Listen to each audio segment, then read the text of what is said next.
जय मसीह की आप लोगों को परमेश्वर का अनुग्रह, परमेश्वर की दया आप सभी पर भक्ति रहे।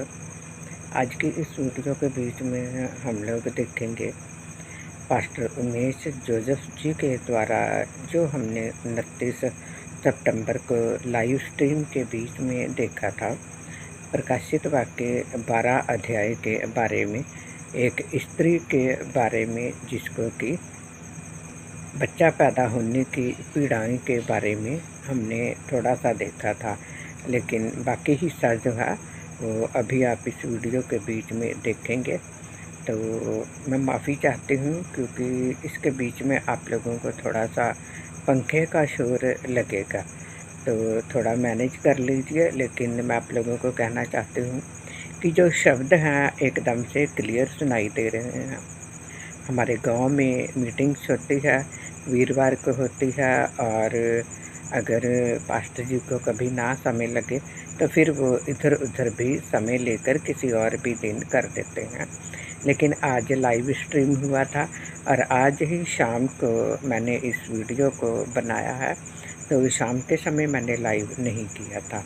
तो मैं आप लोगों को कहना चाहती हूँ कि आप इस पूरी वीडियो को ध्यान से सुनिए और इसी तरीके से और भी आप लोगों को गहराई का वचन बताया जाएगा। वैसे तो मैं इसके ऊपर लाइव करना चाहती थी, लेकिन फिर भी मैं बुधवार को लाइव कर रही हूँ, यानी कि 1 अक्टूबर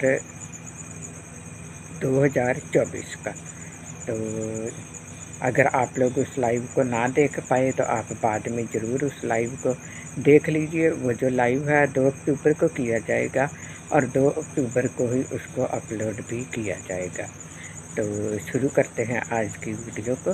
तो सच्ची दुआ प्रवीण यूट्यूब चैनल में आप सबका हार्दिक वेलकम करती हूँ। और उसके सर पर 12 तारों का मुकुट है। 12 तारों का मुकुट है। 12 तारों का मुकुट। अब ध्यान से सुनना यहाँ पर, 12 तारों का मुकुट है। इजराइल जो देश है, जब इजराइल देश बना तो याकूब के कितने बेटे थे जिसके नाम पर इजराइल बना? 11 बेटे और 12 गोत्र, 12 कबीले। और जब परमेश्वर इजरायलियों को मिस्र की गुलामी में से बाहर लेकर आया तो किस देश में लेकर गया? कनान देश में लेकर गया। जो प्रॉमिस लैंड था, जिसका वायदा किया था कि मैं तुम्हें उस देश में ले जाऊंगा। उस देश में जाकर उन्होंने 12 लोगों, 12 कबीलों को अलग अलग बसाया और याकूब ने 12 को आशीर्वाद दिया। अब उससे क्या इजराइल एक देश। इजराइल देश मेरे राब के लिए क्यों आशीषित है? क्यों आशीषित? Very good. इजराइल मेरे लिए इसलिए आशीष का कारण है क्योंकि प्रभु यीशु मसीह उस देश में से इन कबीलों में से ऊपर आया। यहूदा का बब्बर शेर, हालेलुया, और दाऊद का सिंह, समझ रहे आप? हालेलुया। अब मसीह उस देश में से होकर आया, इजराइल में से होकर आया, और इजराइल मेरे और आपके लिए, सारे संसार के लिए आशीष वाला देश है, क्योंकि मुक्तिदाता ने उस देश से जन्म। समझ रहे हो? आप अन्य जातियों में से हैं,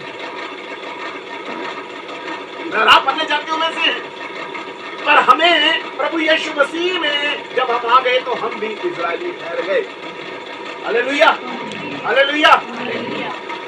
और हम नई सृष्टि बन गए। इजरायली भी नहीं, नई सृष्टि बन गए। हमें एक और उपाधि मिल गई, नई सृष्टि। अब ये 12 जो 12 का मुकुट है वो क्या है? और जच्चा किसी पीड़ा उसको हो रही है और वो बच्चा जन्म देने वाली है, और यकान उसके सामने एक अजगर आ रहा है। अजगर का डिस्क्रिप्शन लिखिए, इस गजल के बारे में लिखिए कि अजगर सांप है, वो क्या है? लिखा हुआ है कि उसके सर पर 7 क्या है? उसके 7 सर है। उसके 7 सर, ऐसा लिखा हुआ 7 सर है, और बीच में लिखा हुआ है कि 10 सींग है। 7 सर और 10 सींग और 7 उसके ऊपर मुकुट।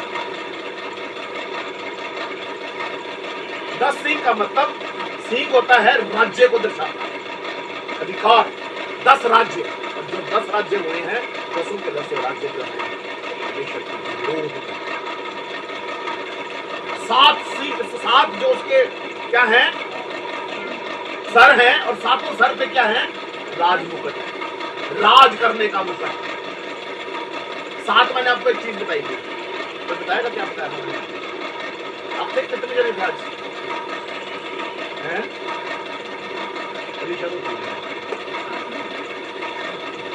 सॉरी, सात युग। वेरी गुड, आप सुनते हो, अच्छा लगा मुझे ये वचन दिया तुमने। सात युग। अब सातों युग के ऊपर जो राज मुकुट है, किसके ऊपर है ये? किसके ऊपर है? राजा तो यीशु मसीह है, राजाओं का राजा वो है, पर मुकुट जो है किसके ऊपर यहाँ पर बनाए गए हैं? अजगर के ऊपर, जिसके सात सर हैं। अब ये सात जो युग हैं, इन सातों युग में शैतान जो है पूरी रीति से लोगों के और परमेश्वर के लोगों के पीछे और पूरी संसार के पीछे पड़ा हुआ है, क्योंकि उसका अल्टीमेट एक ही मानना है कि मैं अपनी पूजा, मैं अपनी आराधना परमेश्वर के जैसे करूंगा, परमेश्वर के सिंहासन पर मैं विराजमान हो जाऊंगा। ये तो उसका घमंड है। अभी तो यीशु मसीह को उसने कहा कि तू झुककर मुझको प्रणाम कर तो मैं तुझको ये सारा राज्य दे दूंगा। अब यहाँ पर जो है सात युग है। पहला युग था इनोसेंस, मतलब नादानी वाला। जब परमेश्वर ने आदम हवा को बनाया, वो नादान, उनको कुछ नहीं पता, पर परमेश्वर के हुक्म में रहते थे, और परमेश्वर ने जैसा उनको कहा था उस तरीके से वो चलते फिरते थे, और जो वहां पर उपलब्ध था वो चीज खाते थे। और सिंचाई भी अपने आप होती थी, वो उस पर उससे सारी सिंचाई हो जाती। हालेलुया। सारे जानवर उसके अधिकार में, सारे पेड़ पौधे सब पर यह उनका अधिकार था, पर एक के लिए मना किया था।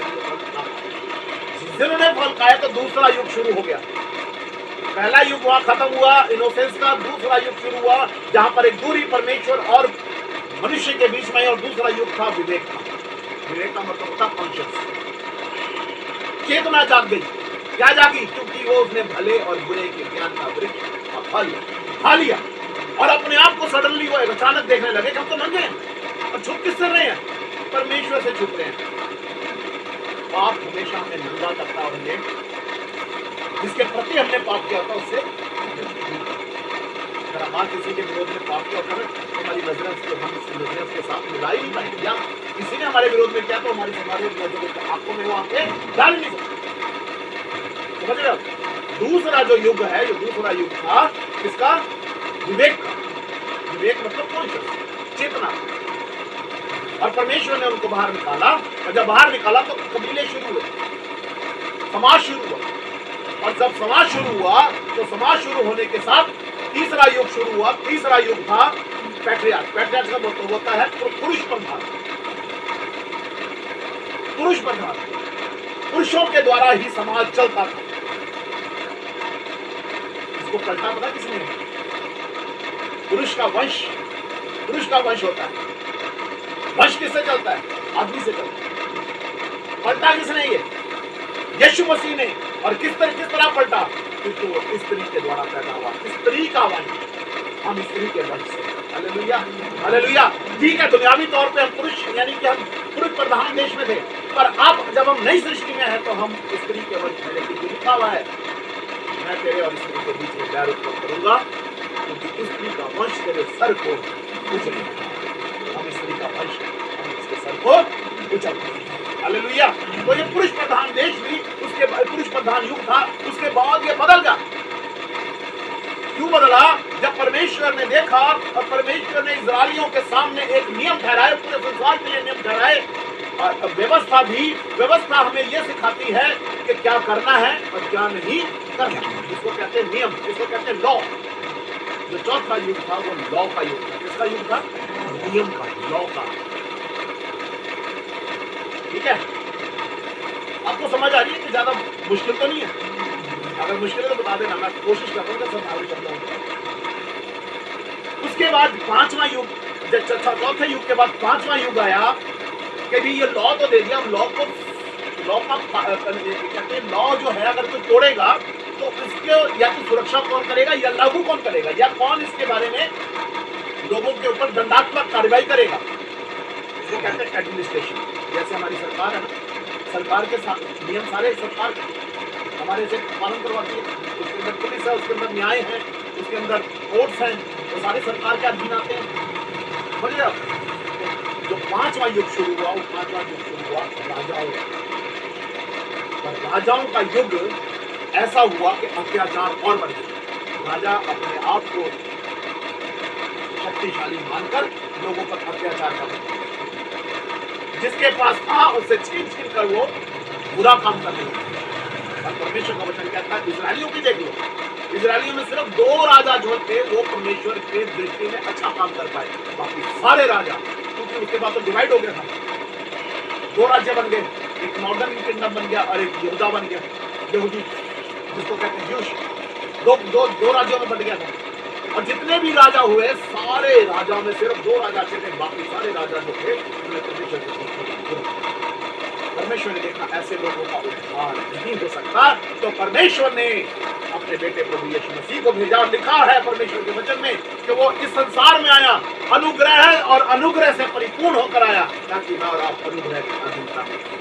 जो पीरियड चल रहा है, जो युग चल रहा है, ये युग चल रहा है अनुग्रह, पीरियड ऑफ ग्रेस।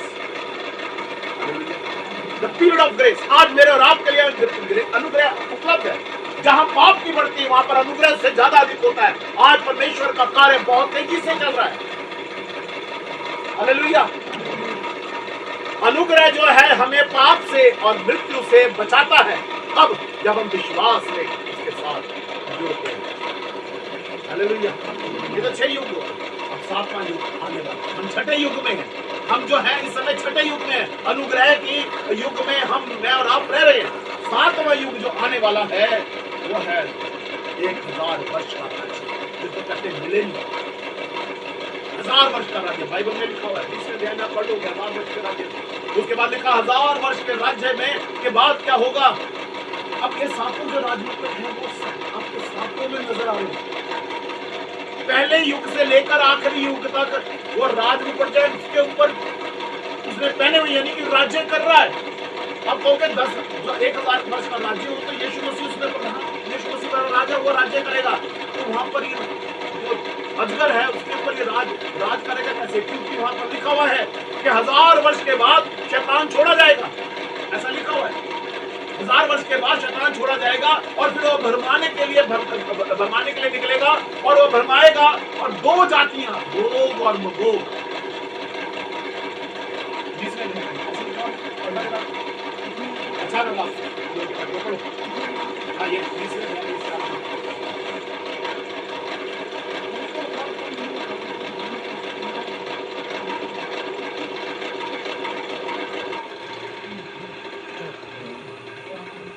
ये 7वें से दिख रहा आपको?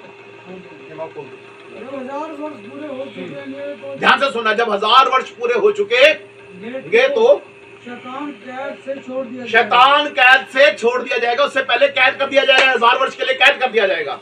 हाँ जी। और उन जातियों को जो पृथ्वी के चारों ओर होंगी, उन जातियों को जो पृथ्वी के चारों ओर होगी। देखो राजमुकुट। हाँ जी। गोग और मगोग, गोग और मगोग, जो जिनकी गिनती समुद्र के बालू के बराबर होगी। जिनकी गिनती समुद्र के बालू के किनकों के बराबर होगी। हम इसको कभी गिन नहीं सकते। कभी आप बालू गिन सकते हो? रेत को गिन सकते हो? नहीं गिन सकते। हाँ जी।